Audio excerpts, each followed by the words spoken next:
4, 3, 2, 1, 0.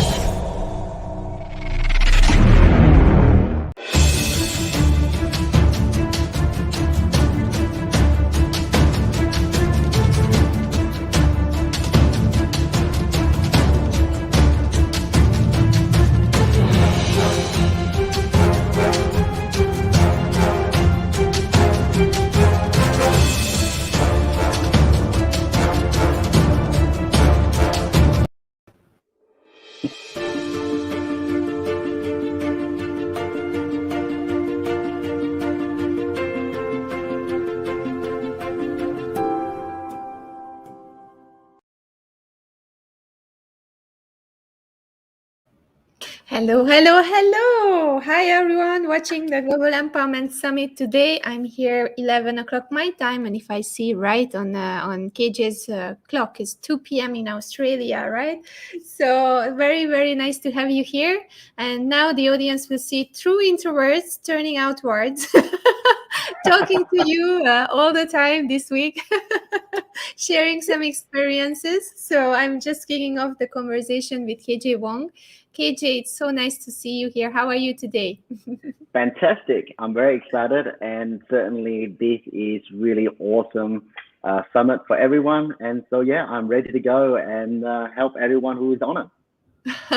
So let's kickstart the conversation with the usual. I'm always asking the people a little bit about themselves, not your business, because like 80% of the people, when I ask them about themselves, they start about their business, so not that part.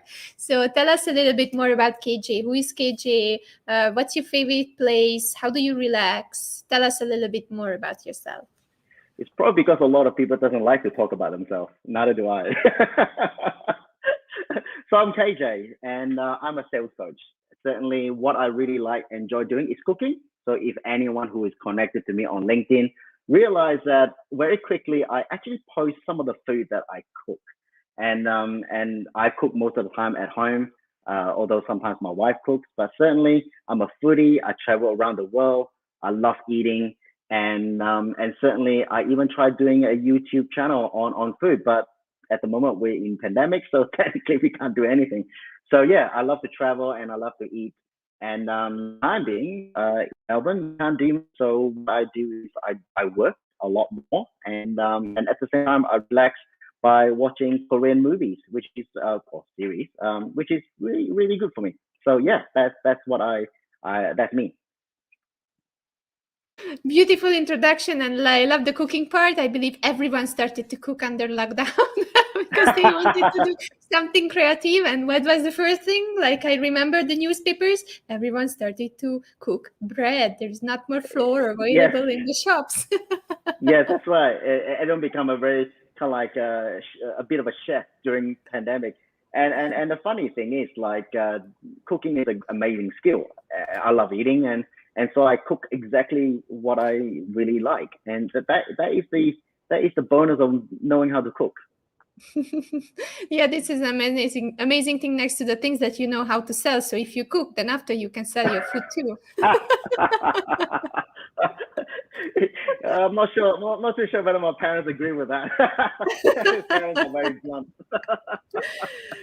So we are here to talk about introverts and extroverts, and then this is kind of like a candid conversation because the audience doesn't know that when I'm conducting the interviews with all the more than 200, I believe 215 experts, then I wanted to get to know them, but it's just a short call, so I don't really know them at all. So I want to go further and get to know these people because they are amazing, and KJ also doing a beautiful job in empowering salespersons all around the world.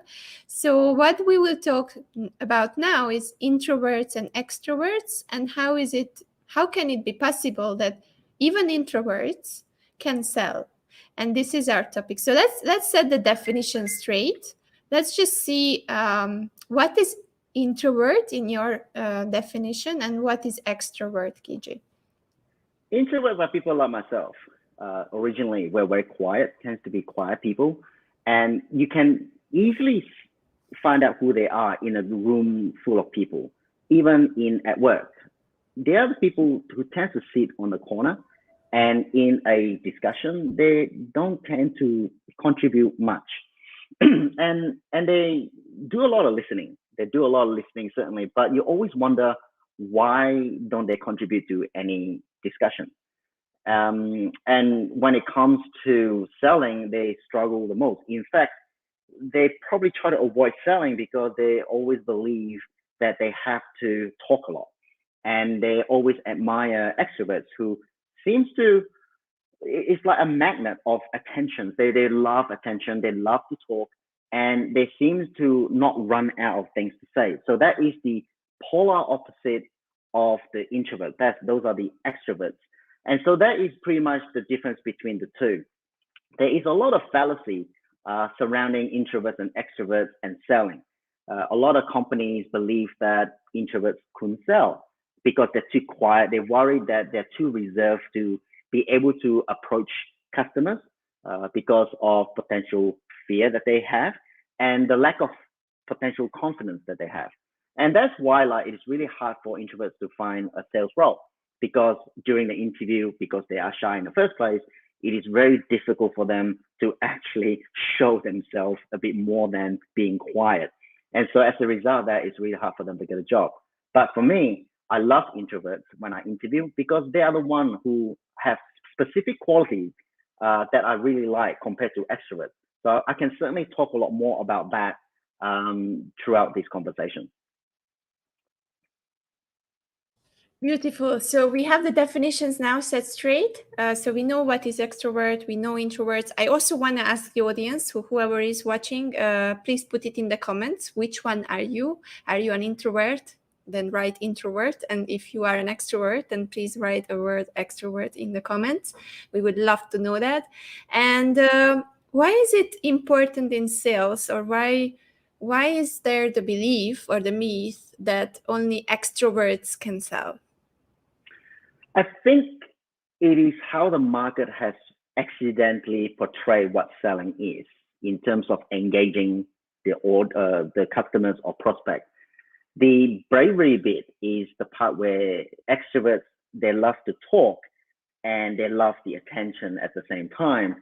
So they have a lot more courage to actually go ahead and do that.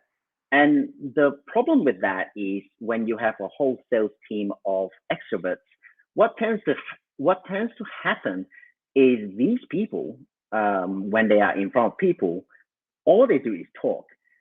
I'm an introvert, and a lot of customers is a variation of that. And now I'm going to introduce you guys another word, which is in between introverts and extroverts, which is something called an ambivert. It is a new word that I actually discovered when I started my business. Someone actually mentioned what that is. So it is ambivert. So it's AMBIVERT. So that is someone in between of introverts and extroverts. I'll talk about that later. But certainly one of to solve the fallacy of extrovert, it is that they think that people or everyone would listen when someone is talking. And that is the biggest mistake that businesses make. Because the more you talk, and if you're talking rubbish, especially when you're talking about all this rubbish that comes out of your mouth and yapping along thinking everyone's listening, the reality is when it comes to selling and when it comes to people who are trying to buy at some point in time, or maybe not even wanting to buy, what will happen is they actually switch off.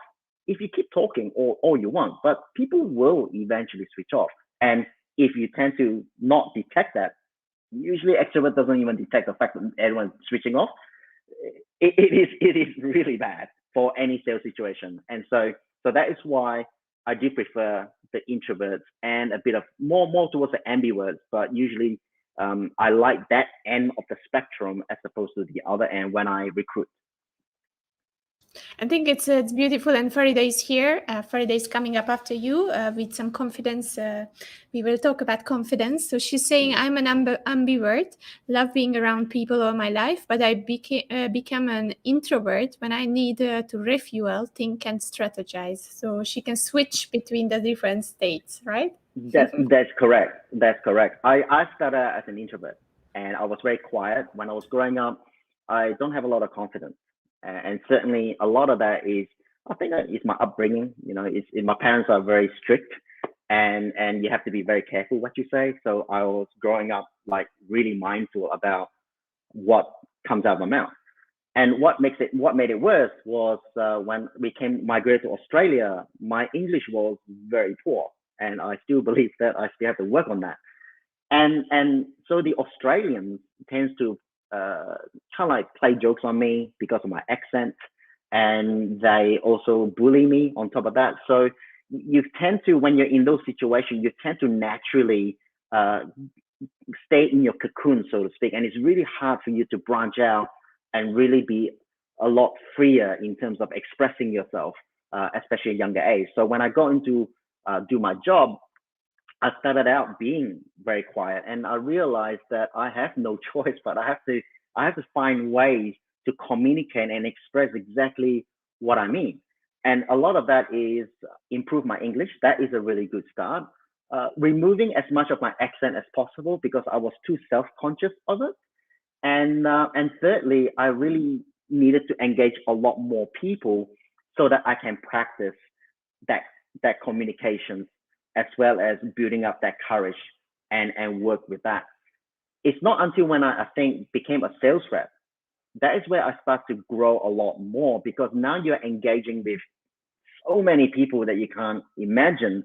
And the only way that you are able to sell anything is at the end of the day to pick up the phone, cold calling, as well as making appointment and then go in front of them. And you can't imagine when I started as a sales rep, I was so nervous as an intro. Like seriously, I was beating.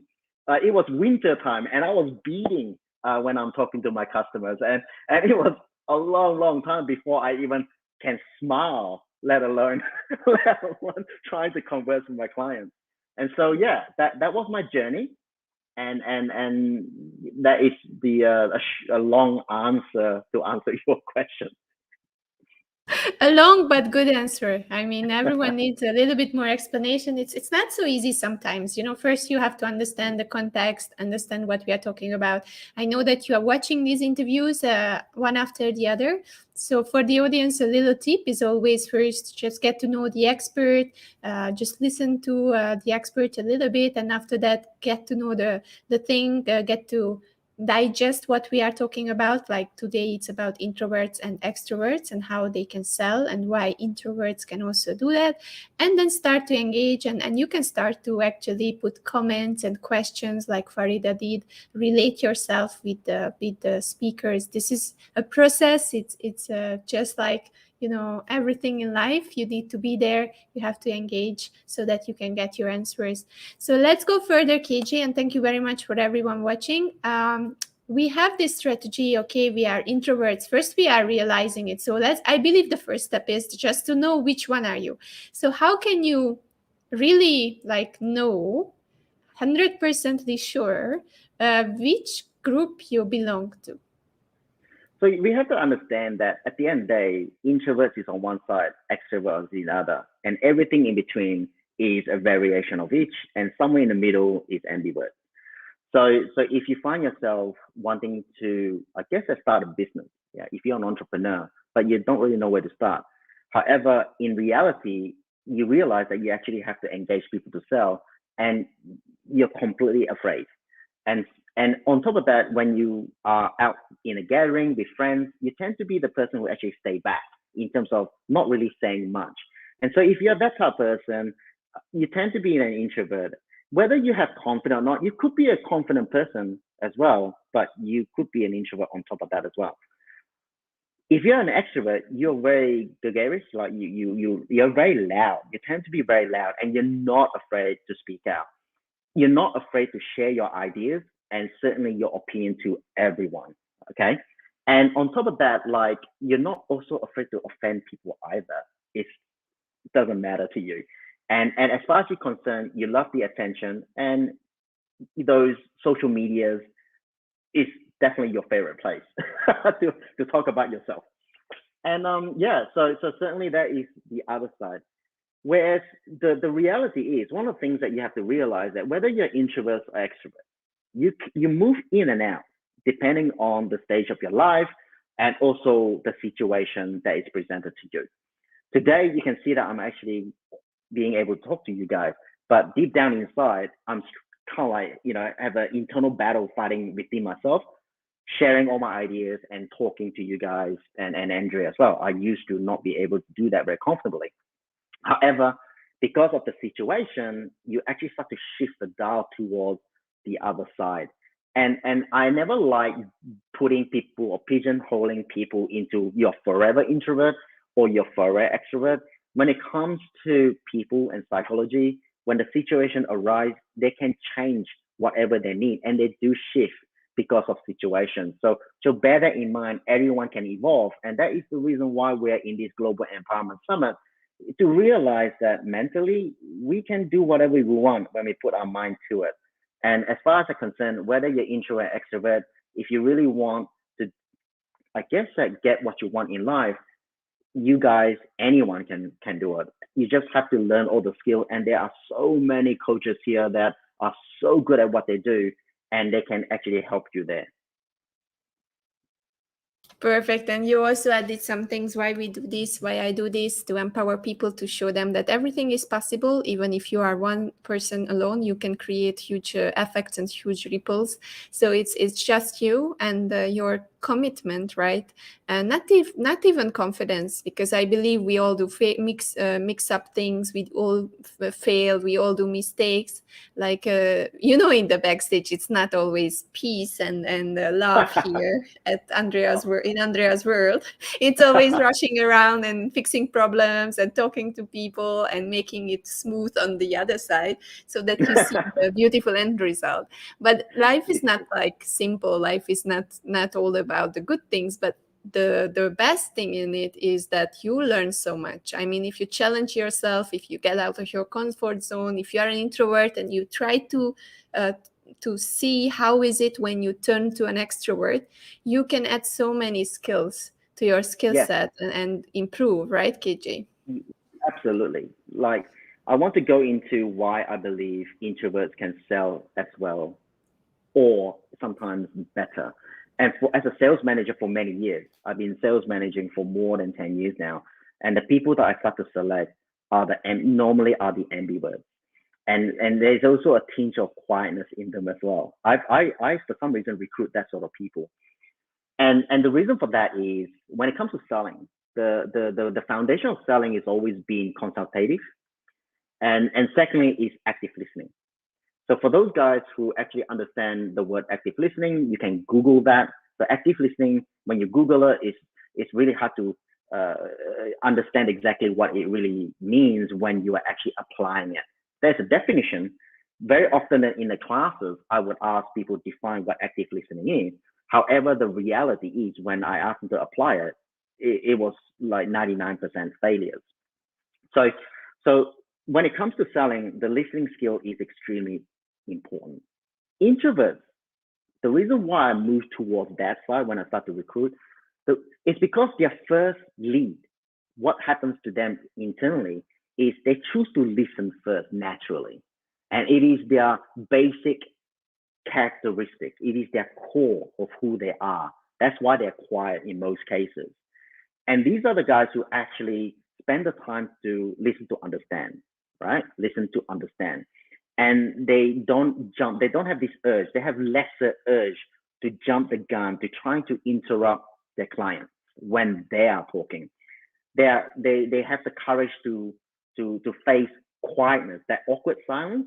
Introverts are very good at that because they are very comfortable in the quiet space. Whereas the opposite is the extroverts, who can't do a lot of those things. Not to say that they can't learn to do those things. It's just that their default kind of like characteristic did not allow them to do that. However, it doesn't mean that they can't train themselves for that. I know there are a lot of salespeople who are amazing and they're extroverts.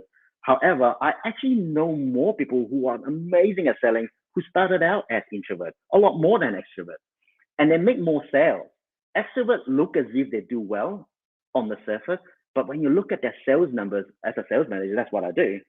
The extroverts actually perform less impressive than all the introverts, that ambiverts that I actually have among my sales team. It is amazing. In fact, one of my team members in my last employment was so quiet. You never think he's actually a sales rep, but his numbers was consistent every quarter, and he is beating everyone in every quarter, and he wins awards. Would you believe? So seriously, guys, like if you are introvert and if you're planning to sell, don't be afraid of it, because you actually have a massive advantage as a starting point compared to the extroverts. That's my belief.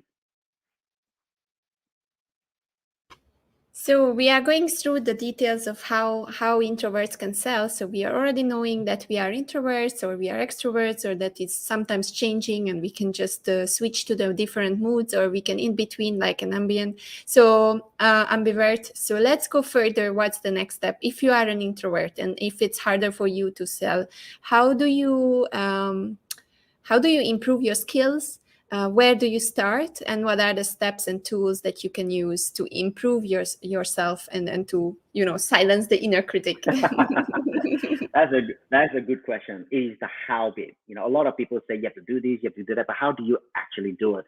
Well, my quick answer is come to my workshop. I have a workshop today that answer a lot of those questions, and certainly if you are keen to to embark in the selling journey, and if you're planning to start a business, or you're already doing a business and you're not sure how to actually sell, later today in a workshop, this is where you actually get to understand what does it take to become the best salesperson you can become. And in terms of a quick answer for that, the key thing is when it comes to talking to your customers, it is a communication. This is a key understanding you need to understand. It's a communication. It's not one-sided. When you're actually approaching anyone, whether it is a customer or someone that you care about, a friend, if you're the only one who talks and never once actually asks questions about certain things that you're interested in, then in terms of your influence, in terms of being able to sell to anyone, is impossible. The first thing about learning how to sell or wanting to do well in sell is your mindset. If you can get your mindset correct, that makes a huge difference. No one can ever tell you, or no one can ever change the way you think. It has to be changed internally. People can say it, but you have to process it. At the end of the day, you have to be comfortable for a fact that sales skill is a life skill. I say that because sales skill is a form of persuasion. It is an art of persuasion. So it is extremely important that you have the ability to persuade someone. But in order to do that, it's not about you talking. It is about you listening. However, before that, active listening is about asking the right question at the right time. If you're really interested to know how, come to the workshop, because there we learn about the how bit. This is the stuff that you need to think about when you're in front of the customer. There are no theoretical. All these are actually application thing and my own experience that I found work consistently. At the end of the day, you want to learn how to engage your customers, and to engage your customers is to draw the information out of your customers, not the other way around. And that's why I always say in any sales call, you need to lead with questions, not lead with statements. If you do that, if you lead with questions, you'll be able to engage with your client much better. Thank you very much. So it's super important that KJ is available today. The workshop will be very soon at 2 p.m. Malaysia time. So let me just check what time is it in other time zones. So it will be 7 a.m. in the UK and Nigeria. It will be 8 a.m. in Hungary and South Africa and Egypt, and 10 a.m. in UAE. And you will also be available to join the workshop if you are from India and also from Los Angeles. So make sure you have the free ticket. If you have the free ticket, you already got the workshop link. And with that Zoom link that you had, GS Workshop Zoom room, then you can just hop into the live workshop room, or you can also watch part of the workshop on our YouTube channel at the GS TV. So thank you very much, KJ. It was an amazing 25 minutes with you. year's Global Empowerment Summit is all about bringing the generations together. So just as a last thought, because Faridah is coming soon into the studio, what would you say? What is the difference between a young salesperson and the wise salesperson? What are the attributes, and how can they work together? What is the difference between young and wise? I'm going to be honest here. The word wise means they're smarter, isn't it? Or experienced. How about older? I found there's no difference in terms of the older generation salespeople and the younger generation salespeople. If they actually learn the foundation, the correct foundation of selling, they both can perform very well. However, if you talk about wise, means that people experience and good at what they do. Well, that's the difference is they usually listen a lot more acutely as a salesperson compared to someone who have never done selling before. And if they actually choose that route, as I say, leading these questions, they tend to sell a lot better. And the other thing is when they listen, they actually listen to opportunities a lot better than the people who have never done selling before. Because for them, they have a much bigger experience, not only about their product, they also have a lot of experience in the competitors' product, as well as the industry of what is happening. And all that counts because that is part of the discussion within the actual sales call itself that really brings value and solution to the customer's problems. So that is the big difference between someone who has just started and someone who is really good at selling. Beautiful, beautiful things. We are all the same at the end, right? Yes. It always come back to the basic that at the end we are just humans doing things, and then we are just here to do our part, and we do it at our best. Yes, that's it. Like I just want to let you guys know that I have interviewed hundreds of salespeople, and some of these guys have 25 years experience in sales, and they couldn't sell. Can you believe that? So age is not a measure for skill, and that's what I found about selling. And I would really love to bring Faridah up because your topics were so much like correlated. So I will just bring her up in the studio, and she can also add her points on confidence because I know that she was listening to the conversation. Hi, KJ. Hello, how you going? I'm good. It was so good listening to your session just now, and I could so relate to it because I think a lot of people are terrified of selling. And most of us would like to think we are quite extroverted, but when you have to sell, it's really hard. And I so 100% agree with you that it's the ambiverts or the introverts who usually may not seem obvious, but they're the ones who are good at selling because they listen a lot more than extroverts who tend to speak a little bit more. So that was something I had to learn to control in myself. The word is control, right? I call it urge, like urge to want to say something, and that's the hardest part because when I train people, a lot of my customers are introverts. I think it's because of my LinkedIn. I focus a lot on introverts, and so they all come to me to learn to sell. I get less extrovert because they think they know how to sell, and the funny thing is, every time I do face an extrovert and during the training, they talk so much and I have to interrupt them continuously to break that cycle or habit that you gotta listen. You gotta give your customers some time to express exactly what they're trying to say. And it is, I think it's a lot harder to back train someone who is extrovert than up train someone from introvert direction when it comes to selling. And that's the pattern that I'm seeing. Yeah, I think it segues very nice into my session because you're going to be talking about that confidence thing. And a lot of that is just, people think confidence is about how much they talk, when really a lot of that is more about how you engage with people. And when you engage, you have to listen. And absolutely.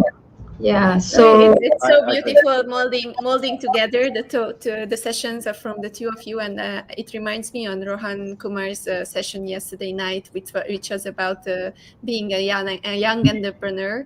And I just told him because he wanted some feedback about the workshop, and I was telling him, right, you are like me, like talking, and so passionate about everything that people cannot even grasp what you are talking about because your ideas are so big and you believe in your dream and you're rushing after it. And then I'm like, well, it takes a lot of patience to slow down yourself. And every time when I'm talking now, I'm in control because it's really hard to hear the question. Is just want to burst out. It's just want to Yes. come on the screen and climb in everyone's heart, and I want to give everything at the same. But people don't understand. We have to slow down, and we have to a little bit pace it down so that we can really deliver the message, right? Yeah, you see, the key thing is conversation. A sales call is a conversation.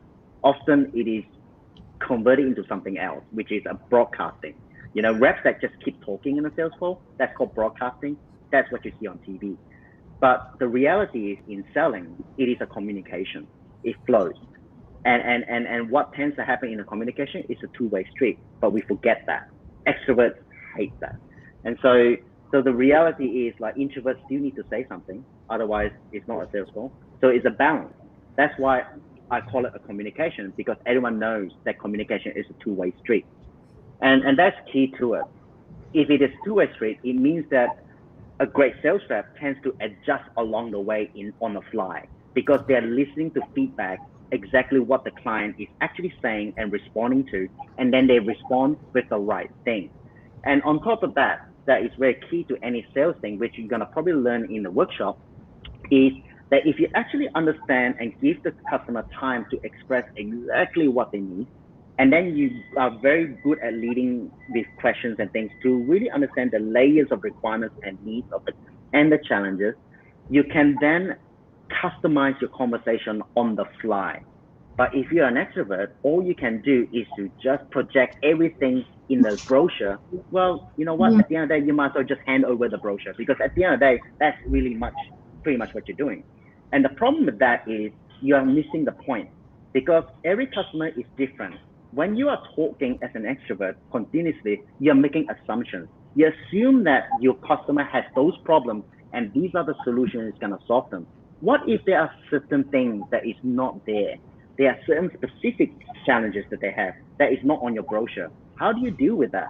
Well, the only way to deal with that is to firstly know about it, and to know about it, you have to ask questions. And secondly, from that and understanding, you can then customize your actual conversation later downstream to solve those things specifically, so that at the end of the sales call, the customer know exactly what you're trying to solve their problem, because they are already playing in their head that you're solving their problem, not general problem, but their problem. And that's key to a sales conversation. That's perfect. So you can know more about this in a very short time, from 2 p.m. Malaysia and morning in Africa and Europe, and also a little bit evening in California and Los Angeles. So see you then. KJ, thank you very much for being in the studio and sharing with us your insights about sales for introverts. And now we are continuing with Faridah. Thank you very much, KJ. Have a beautiful day. See you later. You too. Take care, boss. Bye-bye. So I'm here with Faridah. Let me just switch what we will talk about because I already prepared the banner here. So Faridah, welcome. I'm really happy to have you again the second year that you joining the Global Empowerment Hub. How are you today? I'm good. I was listening to some music before we came on, so that I was dancing away, bringing my energy up. And I just want to say I love your hat. I love this. Every time you've got a different hat on. So thank you for your energy, because I know, this 2 weeks is a lot on your plate, and the fact that you are so passionate and doing all this for all of us. Thank you. Thank you for joining in. I couldn't do without all of you, like KJ and you and all the 200 experts who are coming and joining in and helping me to give the value and have the content, the amazing content that we are sharing with the people. So Faridah, today we will talk about the courage to be confident. And before we start, let's just let me introduce you a little bit. So Faridah is an international trainer and coach who has trained people from over 50 countries on communication mastery. She coaches leaders to be more precise, concise, and purposeful in how they connect and engage with their teams and customers. So you can connect with Faridah on LinkedIn. I will share later the links. So feel free to connect and reach out to her. Just say that you have been seeing her at the GES 2021, and I'm sure that she will just accept all the connection requests. So Faridah, before we kickstart with all the questions, I would like to start a little bit with your personality, because people get to know you a little bit better so that they can resonate with you. So tell a little bit more about Faridah in very short. I know that you do sports. So what kind of sports do you do? And I'm just also, so glad that the gyms have reopened, Andrea. I've been like going to the gym every other day because if you're not from Malaysia, you may not know, but we were in lockdown for a long time, and the gyms I think have just opened in the last 2 weeks. And people tell me, Farida, you should go. It's okay, you can go running outside. And I'm like, no, I'm a gym person. I need to work out with the weights and all of that. I do that simply because I know communication, you really can't have good communication if you don't have energy. Energy is the fundamental of everything that we do. And as you get older, it's even more important that you keep, this machine, we only have one machine that we've been given, and we've got to keep that running well so that our mind stays alert. And we can bring that energy when we are with other people, how we communicate, how we connect, and how we engage with others. don't tell me. I mean, this morning I was in a very deep, almost like, zombie mode, and I had to like really push the music very loud. And I was jumping around here on my rug and doing some exercises just to be energized for the first session with Harry in the morning. So yeah, I know what you're talking about, and I know a lot of people are knowing what you're talking about. So let's deep dive in the questions. And the first thing that I want to ask about this confidence topic is that many people are saying like, yeah, you have to fake it till you make it. And so many times they just say this out loud, and then some people I believe don't even know what this means because it became like like something that everyone repeats. So tell us a little bit more about this. Is it really true, or it's not true at all? Well, for me, fake it till you make it is not true. I used to believe in it. And I've come to the conclusion that at least for me, it doesn't really work, because I think when you fake it, people can feel it. And this is where the problem comes, because we've all met people who we know are faking it, because we can feel there's an energy, there's an aura that we know they don't really know what they're talking about. We know they're not as trustworthy as we would like to believe they are. And so that is why for me, the crux of all of this about confidence is really about courage. And people, I think, have got it backwards, because if you want to be confident, you have to start with courage. And courage is a difficult one, because people feel like, taking that first step of something that they've never done before, the conversation in our mind goes to, I'm going to get rejected, I'm going to look stupid, I'm going to sound stupid, people are going to laugh at me. What if I come across as incompetent? And so we have all this internal dialogue that goes on in our heads. And so courage is a really difficult one. And people often want permission to be confident. They want someone else from outside to tell them, hey, you're very confident. But all of that in the end is really not going to work, because if you're always going to be waiting for permission from somebody else, then you are also in danger of always wanting that external stimulation, that people come and tell you, hey, you're a very confident person. Because like everything else in life, it has to start with you. And so the lack of confidence, when we lack confidence, it's because we lack courage. And when we lack courage, what happens is there's a vacuum, there's a void. And anytime there is a void, anything else can rush in. And for most of us, it's the fear that rushes in. And I read a book a couple of years ago. Elizabeth Gilbert, the one who wrote Eat, Pray, Love. Andrea? I love it. That's my favorite. It's almost like my life. It's one of my favorite books, right? But she's written a new book called Big Magic. Well, it's not really new. It's a couple of years ago. And in that book, she talks about the process of creativity in writing her book. But the part that I really liked, where she said, fear gets a voice, it doesn't get a vote. And I've remembered that for the longest time, because I think a lot of times we let fear get the vote, fear decides whether we're going to do something. And we're so afraid of doing that because, as I said earlier, that people are going to judge us.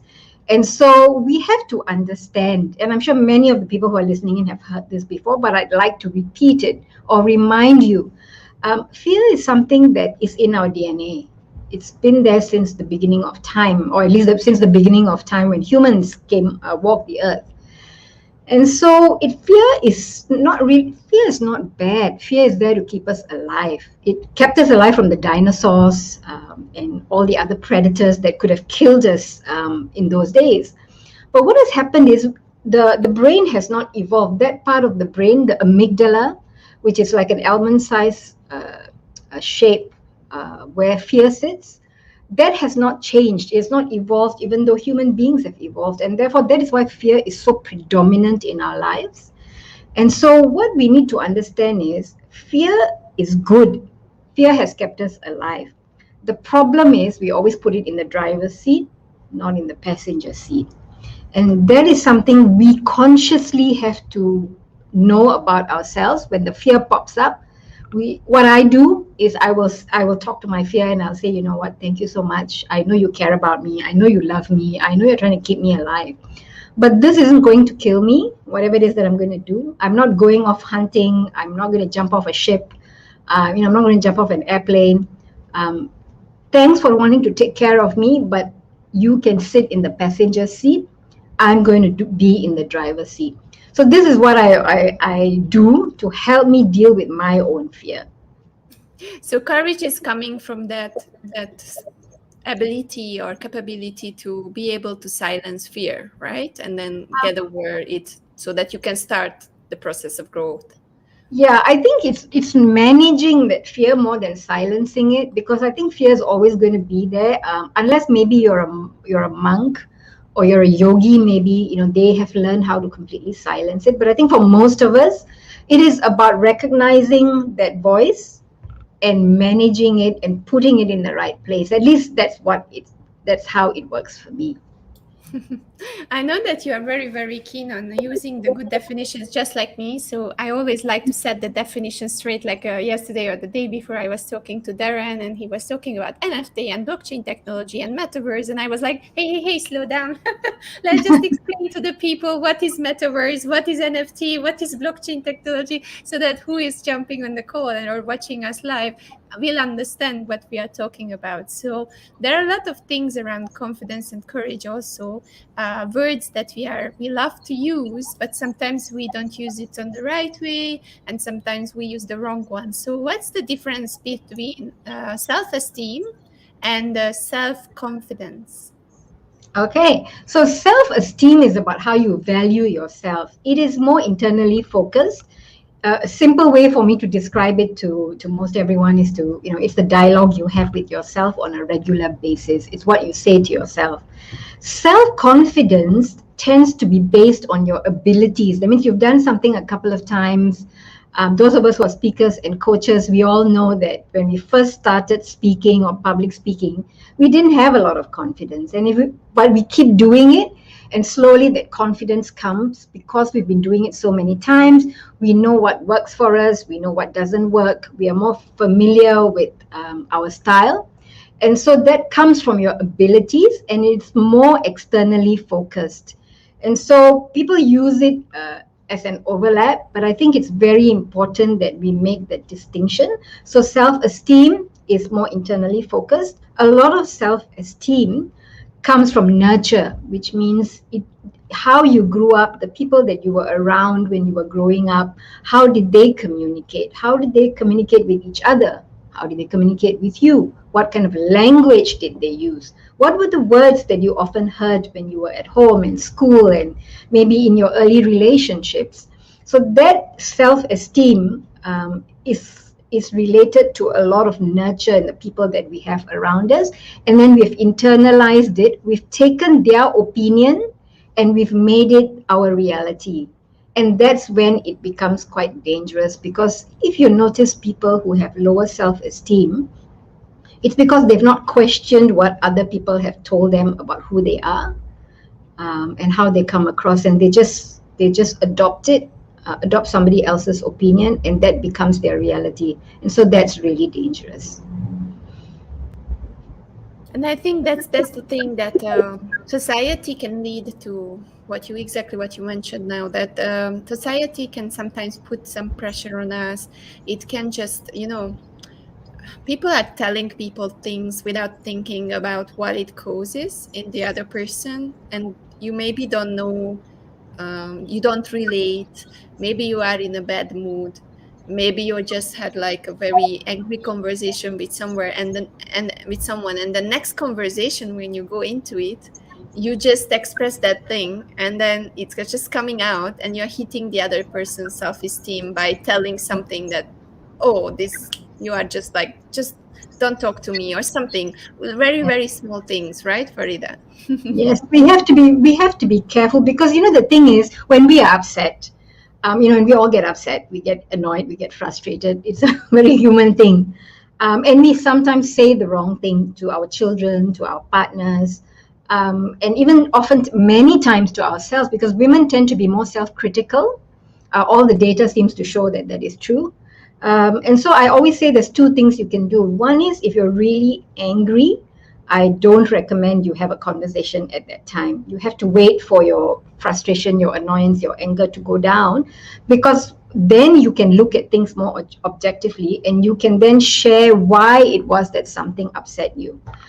If you do make a mistake and you say something that you don't mean in that moment of anger, then it's really important that you apologize and you explain, you take ownership of your part in it, and you address that as quickly as possible. Because particularly if you're dealing with a young child, they have no filters, so they absorb everything, all the language, like you're stupid, or why are you doing this? Can't you be smarter? Can't you be quieter? All those things that parents sometimes take as granted, that in the conversation with their children. And you really have to be careful, because a child who's constantly told, can you be quiet, don't speak so much, why are you arguing, why are you disagreeing, they will grow up into adults who then become quite passive, because they've been told all their lives, why are you doing this, don't do this, don't do that. So I think, particularly for parents, I hope this message goes out to them. Watch how you communicate with your children, because what you say to them shapes and nurtures them into the kind of adult that they are going to become. And this is something, again, some other point to inspire the next generation to become a generation which is more aware of their self-esteem.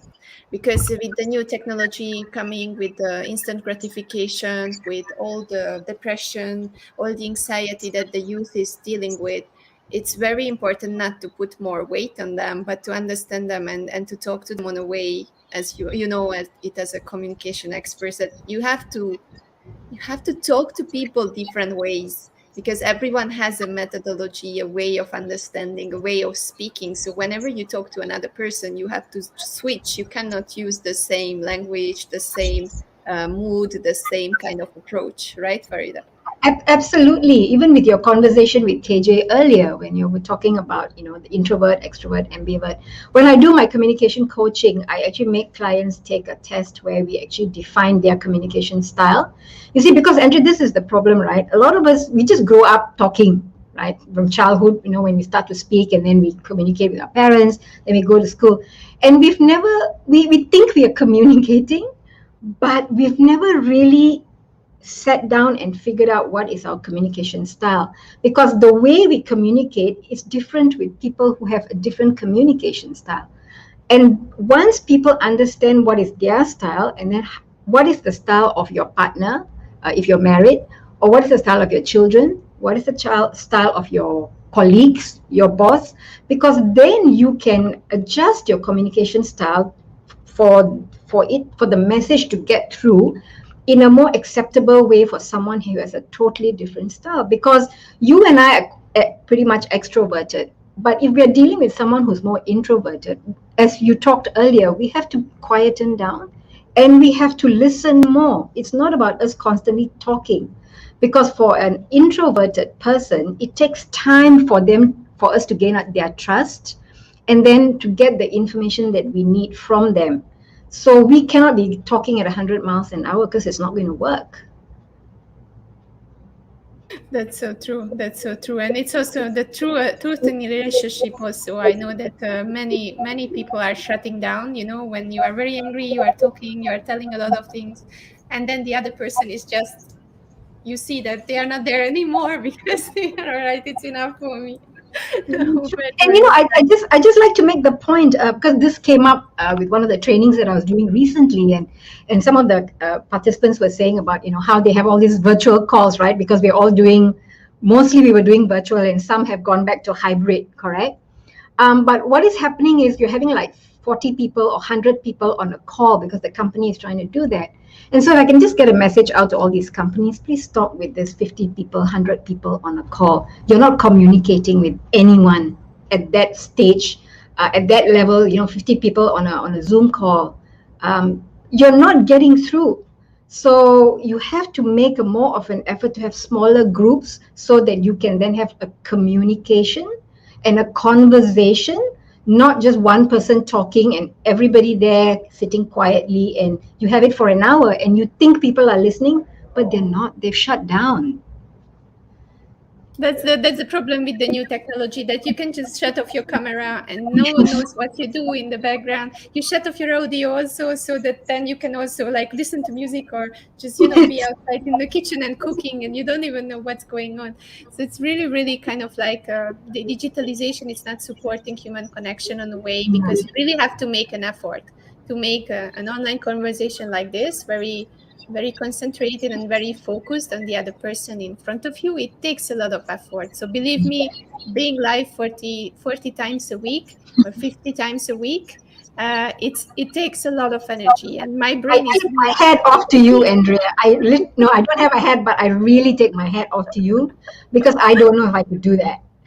I'm just telling the example for the people that it really takes a lot of effort, and it takes a lot of it's tiring if you really pay the attention. Like I have to pay attention to what Faridah is saying. In the meantime, I'm talking to the next speaker, checking the StreamYard whether it's okay, checking the YouTube screen whether it's okay. So it takes a lot of kind of focus to still be in the conversation and still be able to ask questions to Faridah, because I hear what she's talking about, and I am trying to, okay, she's talking about this. Okay, next time, what is the thing that I can ask from her, right? What is the thing that she's talking about?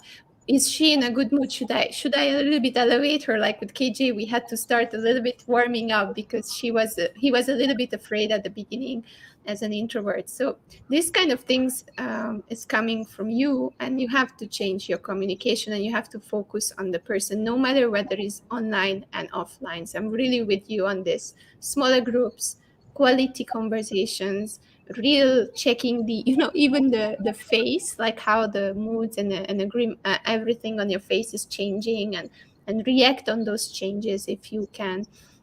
Very good points here. Let's go further, because I know you wanted also to talk about the women and how women are having sometimes some struggles about confidence, and about how they go through their path to become stronger in their voice. So what would be your advice, or what was your experience to women to be more confident? Yeah, I think you and I can relate to this if we think back to maybe our earlier working life. And this is supported by data, right? It's confirmed that women just have, we have a dark side of confidence, which is called perfectionism. And so women constantly will hold themselves back from doing what they want to do because things are not perfect. So I'll give you a simple example based on clients that I've had, and even just in general trainings that I've had. All the women that I deal with are high performers. They are all at the top of their game, very successful. But women by default will say, I don't know if I'm ready. I haven't got all the points down. I'm not sure about this part. I need to do a bit more research on this. And so they will want to get everything 100% perfect before they're willing to put themselves out there, because the fear is that they will be rejected. And this one, I don't know. I don't know whether it's in our DNA that women are just a little bit more fearful of external rejection, whereas men just handle it a little bit better. But I think back in my own life, and I'm sure if you also will have a story, and I'd like you to share if you have, where we came to a point where we realized if we want to scale what we're doing, and we want to impact more people, that perfectionism actually is a myth. It doesn't exist. None of us can do it. And what happens if we try is we get burned out, which is why you hear a lot of women say they get burned out, because when you're high achievers, you're really good at your job, you get dumped with more and more work. And that happened to me because I was good at my job. And so, things kept being dumped at me. And I was trying to be perfect at everything that I was doing. Eventually, I burned out and I had to quit because I was like going crazy. I couldn't do it anymore. I was exhausted every day, mentally, physically, emotionally. And so women need to understand that nobody is expecting you to be perfect. It is something that you've put on your own head. You've told yourself. And so my rule of thumb now is at 60%, whatever I'm doing, if I'm 60% happy, I'm happy. I don't try to hit 80, 90, 100% because for me, I know trying to go to that 90% or 100% is going to wear me out. And so I go to about 60%, but of course my 60% is a high 60%. But what I find over the years since I've had that sort of 60% limit about whatever I'm working on is that it's that 60% allows me that flexibility to adjust, to be, to see where I could improve, but I don't stress myself out that it has to be perfect. So, that's my experience. But Andrea, I'm kind of curious, what is your experience with perfectionism? Have you ever had it? And if you do have it, how do you deal with it? I think for me, perfectionism is coming from my parents, especially my mom. She was always like a perfectionist, and I believe I saw her doing that, and I became one too. So I remember like they never had to come and check whether I'm learning or not. I remember my brother, sleeping with the book on the chest. But me, I was like every single time, like even not eating, but with my books and learning alone and then doing the things that I have to do on my own, because it became my belief that I have to be perfectionist. But when I grew up and I got to know myself better, I believe perfectionism is not good, but I had to redefine it a little bit. So I don't want to burn out. That means I don't want to do everything 100% be perfect, although it's in my voice, in my head all the time. So as you said, we have to control that urge that it's there, that my mom is like, okay, you have to do this and this and this and this and that. And then you do this and this, and I have to be all perfect. But slowly I got to understand that it's okay to make mistakes, because that's how we learn. That's point number one. And point number two is I switched perfectionism to an innovative mindset. And what does it mean to me is that I'm still meticulous. I'm still paying attention to the details, like how I put my Exify together to organize the sessions, how I try to give all the information to everyone, how I'm trying to be patient during organizing the summit and the 6 weeks. So I'm still meticulous. I'm still trying to send out last minute things to remind the people one by one and all this. But I'm not guilting myself. And even if it's coming up in my mind, like, Andrea, you should do this and that. And I'm like saying to myself the next second, like, Andrea, no, you don't burn out yourself. You did your best. If it's not happening as it is, it's okay. We do it better next year. So I'm writing it down in my book. And in the next year's summit, you will not meet with that mistake, or you will not. And it's the same in personal life, in relationships, in my work. So I'm trying to tune it, redefining it from being perfectionist to being an innovative person who is trying to do her best and not guilting myself for having mistakes. Yeah, but I'm sure you see it with women as well, right? You also coach women, and I'm sure you hear that a lot. Yes, that's true. I mean, I believe for women, it's kind of like coming with evolution and how we have been created, because we are the carers. We are the ones who are caring about the family, whether it's about food, about the kids, about everything. And we have this kind of big umbrella satellite mindset that we have to care about everyone around us, right? And I believe men have that too, but it's much like we said, the voice, it's much like tuned down. For women, it's very loud. So you have to argue with this voice every single time because it's too loud in your head, genetically, I believe. I think it's embedded in our DNA, which is why we struggle with it so much. That's true. That's true. So let's talk about you. I know that you have also a story to tell. So what's your confidence story? Okay, so my lack of confidence, I think, started in school because I was never good at school. My dad was pretty cool. I mean, he didn't expect me to have like 100 or A's all the time.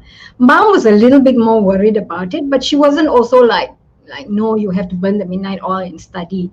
And so I had a lot of friends in school. My main reason for going to school was actually to catch up with my friends. So my extrovert started early, but I was always very bad academically. I was always at the bottom of my class. Usually in a class of 40, my report card would almost every year I'd be number 35. I was never happy about it, but what the conversation that was going on in my head was that I'm not very smart. And so I struggled with that. The other thing that happened in school for me was that I always loved sports. So every time we had physical education, which in Malaysia was called PE, I loved being outside. So, we would play all the games in school, and I loved netball. I wanted to play netball. And I used to go for all the practice sessions and all of that, but I'm short. I'm about 5'1", and I remember how hurt I was when I tried out. I think I was about 11 years old, and I wanted to be on the school team, and I didn't get chosen because I was short. It wasn't for lack of trying. It's just that physically I couldn't do it. And then I tried long jump. Again, probably a stupid thing to do because I'm short, but that was another one that I really liked. Again, never got chosen because I was short. And so for the longest time, I told myself I'm not very smart academically and I'm no good at sports. And I carried that with me for quite some time. And I think I compensated by the fact that I had lots of friends and people liked me and all of that. It was only later in life, in my 20s, that I decided I was going to try all this again. And so I started, working out. And to this day, I love working out. I love swimming. I love working out in the gym. And academically, what happened, the turning point for me really was when I left school and I went to university in America. And I started studying the thing that I loved the most, which at that time was journalism. I got my degree in journalism. And I graduated on the dean's list. And so for me, that was a huge mindset shift to say that, no, you're not stupid. It's just that your mind is wired differently. You're not good at things like math and physics and calculus and, all those sort of science topics. But if you study the things that you really like, you will excel. And so to me, all that kind of happened in my 20s onwards. And so now I'm perfectly confident about my intelligence.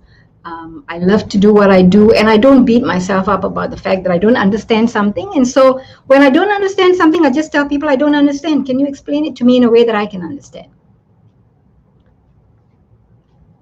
It's super important, this part also, like what you just said right now, that you have to tell it to the people that, hey guys, I just cannot grasp it. Tell it again. Just a single question, right? Can you repeat? It's sometimes so hard because we are afraid to ask the person, because then we have this thing in your mind that, oh, I cannot, because then he will believe that I was not listening to him, or maybe I'm just yeah. And what I found that most people are very happy to explain again, because they want you to understand, because it's usually a topic they're very interested in. And so I just tell them, could you simplify it for me? Because my mind is not scientific, or my mind is not technical, particularly with all this IT stuff and, with all these social media and all of that. So I just ask people, I'm honest, I don't understand it. Can you explain in simple terms how this works? And I've never had somebody tell me no. Everybody says, sure, I'll explain and explain until you get it. And it's also on a way to explain the psychology behind it. It's also because when you ask back, the person feels appreciated because they feel that you are interested in the topic, right? So Very it's kind of true. like a good kudos to the person who you are communicating with, because otherwise they don't know whether you at all were interested in what they said. They're just so happy that you're interested.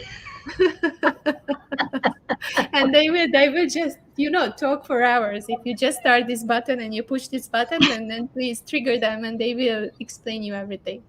So let's go to the last point before we close down the conversation. It has been really, really a nice time with you, Farida. It's about fears and your biggest fears, and how did you overcome it, and what's the first step to overcome fear? So my biggest fear, if I go back 10 years, was public speaking. I used to look at people who like us, those days, about 15, 20 years ago, and people standing on stage and they could speak and they just look so confident and so in command of the stage. And I used to tell myself, there's no way in 100 million years I'm going to be that person. But it's a long story, so I'm just going to cut it short. Something happened when I was changing my careers. I was at a stage where I wanted to figure out what to do with the next 10, 20 years of my life. And people used to tell me, Faridah, you're so good in communication. You should really share that with a wider audience, because all the challenges that you've had, everybody has got. And so I said, if I'm going to share with a wider audience, I need to overcome this fear of public speaking. Now, Andrea, let me tell you, I was not your average. It was not the average fear, okay? My fear was like my legs would shake. I couldn't even speak in front of 3 people. I used to work for an advertising agency and we had to make presentations to clients. And in front of 3 people, I could not speak. My voice would dry up, my hands would sweat. I would forget everything that I had prepared. And so, to cut a long story short, I decided that I was going to figure this thing out, even if it killed me. And so I forced myself to take one step at a time. Learned, like you said earlier, you look back at yourself and think, okay, what did I do wrong? How could I improve? And so it was a journey. It was a couple of years took me to get from that stage to now, where I'm like happily, I can be in front of 100 people, more than 100 people. I'm not scared. I'm excited. I changed my language. I replaced nervousness with excitement. And I also, the perfectionism bit, I told myself, you know what, I'm probably going to forget 50% of the things that I had planned to talk about. And it's okay, because it was not important to this audience. I will remember the things that I need to say that are important to this audience. So I reduced a lot of that stress and anxiety about making sure that I remember everything I have to say to people. And I practice that even now with you. I prepared. But it's okay. We have a conversation. It's not just me talking. And if I forget, I forget. So what? But finally, to help your participants, I just want to say what has helped me deal with the fear is something I just mentioned, which is preparation. Just prepare in advance. Prepare so that you can reduce your anxiety and your worry. And the second thing I would say is simplify. Simplify your life, simplify whatever it is that you're doing, because if you keep it simple, it's easier to remember, and that will build your confidence. Beautiful points, and I will tell the audience a little bit of backstage secrets, because Farida is the person every single year that she is always prepared. That means that she sent me the questions like it would be a conversation, and I believe that it's also helping me, because on this side I know what she's prepared for, and I can support her journey, and I can also ask questions that she's familiar with, right? And the other thing is that it's also helping her, because at the end she can put the things together and focus on the things that she wanted to share with you. So this kind of thing, when you ever go to an interview like this, it helps you a lot, and it also helps the interviewer a lot. So please make sure that you do that. So Farida was sending me like a worksheet. It was a document, and then she prepared all the questions that she wants me to ask her. And how it helps me is that I ask all the questions in my kind of style and in my kind of viewership and my perspective. Plus, I can add other questions connected to these questions. So it's really helpful, Farida. And I believe you are teaching this also to your students, right? Yes, I teach that because, when you prepare like that, you're being respectful of people's time. So I'm always respectful of the people who are interviewing me. I'm always respectful of my clients, because I think when you have to write things down, you have a clear picture of what you want to get across. And I don't want to waste your time. I don't want to waste anybody's time. So to me, as you rightly said, the fact that it helps guide the conversation, it doesn't mean you cannot ask different questions, but it helps guide, and you and I both get across what we want to get across to the participants. Perfect. So we learned a little bit of tools to get more confident as a woman or as a human. And we also got to know a little bit more about fears, how you can deal with them. We learned more about perfectionism and how you can switch it to intuition and to a little bit more innovative mindset. And we were also talking and giving you some tips about how to prepare for an interview like this. So I believe this was a full circle. So thank you very much, Faridah, for being here for the second time. And I'm really thankful for your support and your time. I know that you are also busy and you have a lot of things on your plate. And for the audience, thank you for listening. And if you watch this later, then please don't forget, you can always put your comments under the YouTube stream, because Faridah and me, we will look at the questions. And if you put something there, then we will notify each other and one of us will answer. So please do so and engage. Can I quickly say something about Andrea? Okay, let's try. Andrea and I finally met last year after the last Global Empowerment Summit, right? Because it was all in lockdown, and then there was a break in between and we could catch up. And I just want to tell everybody out there, Andrea has just got the most bright, cheerful energy about her. I know it's not easy for her to do this, and I think in this year she pushed herself even further by saying it's going to be 2 weeks. I mean, she doesn't have a lot of people helping her either in the backstage. I know that. I know that. 6 weeks. Sorry, 6 weeks, not 2 weeks. She doesn't have a lot of people helping her as well. And she really is very pure in the fact that she's not doing this, I don't think there's any money that you're making in this, Andrea.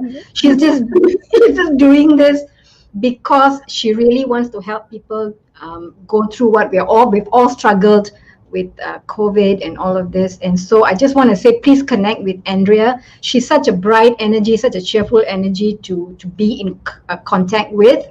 And I'm confident she's going to have a lot of more wonderful things coming down the road, not just this year, but I think in following years as well. So please do connect with her. I'd love it if you'd connect with me as well. And hopefully we can have more conversations the next round. Please reach out to Faridah. You see the LinkedIn, just search for her name and then write in the comments that you were listening to her at the GES, and make sure that you are connected. And thank you very much, Faridah. Have a beautiful day. It was a pleasure having you here again. And for the audience, have a beautiful lunchtime. We are saying goodbye until 2 p.m. this afternoon, when I will come back with KJ. And I will just say goodbye to Faridah before I'm talking about the afternoon. So thank you very much, Faridah. Thank you for being here. Thank you. Bye. So guys, we are tuning into the lunchtime. I will have a little break and I will have my lunch. And after that, we will come back and we will bring you, let me tell you, hi Abdul, it's nice to see you here. It's very nice to have you here. And I also see Daltro Vieira, so very, very good to see you here. Let's go into the afternoon part. So we will have KJ Wong, like in less than 2 hours. We will have a workshop with KJ Wong about mastering the psychology of sales. If you have a free ticket, you have the Zoom link and you can just click on that link and you will end up in the room with KJ and other people. And also you can watch it on YouTube if you don't want to be active in the workshop. Then we will have Victor Woos about new tendencies in mental health. And then we will also have an interview with Christina Demetriades from Cyprus, and she will talk about how you can acknowledge yourself, how you can appreciate yourself. And then later in the evening session, we have Jeff Jea, amazing session, 1.5 hour full workshop with him about leader as a coach. Don't forget, every workshops for this summit for the whole 6 weeks will be in the GES workshop Zoom room that you already received the link into your email box from info@changeyourlifesocialize.com. You can jump in any workshops this week. We have 11 workshops and make the most of it, because if you are there for yourself, you can change, you can grow, you can move forward. And then tonight we will meet also around 10:45 Malaysia time at the Clubhouse room, which will be morning for US and evening for us, and also late afternoon for Europe and Africa. So thank you very much for watching. Have a beautiful afternoon. Have a beautiful lunch, healthy as much as you can. Drink a lot of water, move a little bit around, and see you in the afternoon sessions with KJ Wong and about sales. So see you guys, and thank you very much for watching. Let me play the teaser. 10,